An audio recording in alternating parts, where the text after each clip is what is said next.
On this day in history, May 3, 1802, Washington, D.C. was incorporated as a city.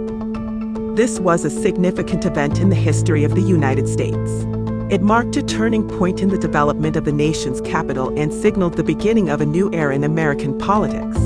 Prior to its incorporation, Washington, D.C. was a federal district under the exclusive jurisdiction of Congress. It had been established in 1790 as a compromise between the northern and southern states, which were at odds over the location of the national capital. The district was located on the Potomac River between Virginia and Maryland, and it was designed to be a neutral site that would not favor either side. For the first decade of its existence, Washington, D.C. was little more than a collection of scattered government buildings and private residences.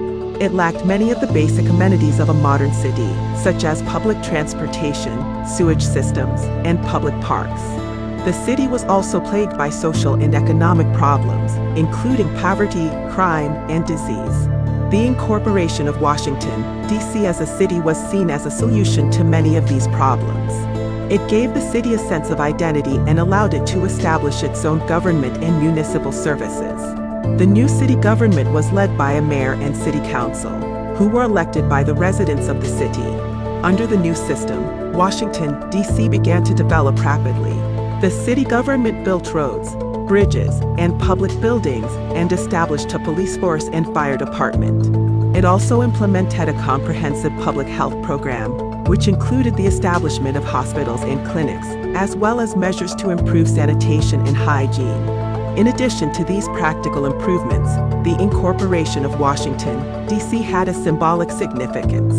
It signaled the growing importance of the federal government in American life and the emergence of Washington, D.C. as a center of power and influence. It also reflected the growing sense of national identity that was developing in the United States, as Americans began to see themselves as citizens of a unified country, rather than members of separate states.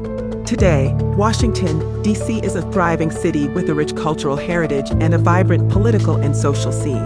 It is home to some of the nation's most important institutions, including the White House, the U.S. Capitol, and the Smithsonian Museums. The city's incorporation in 1802 was a crucial step in its evolution from a sleepy backwater to a global center of power and culture.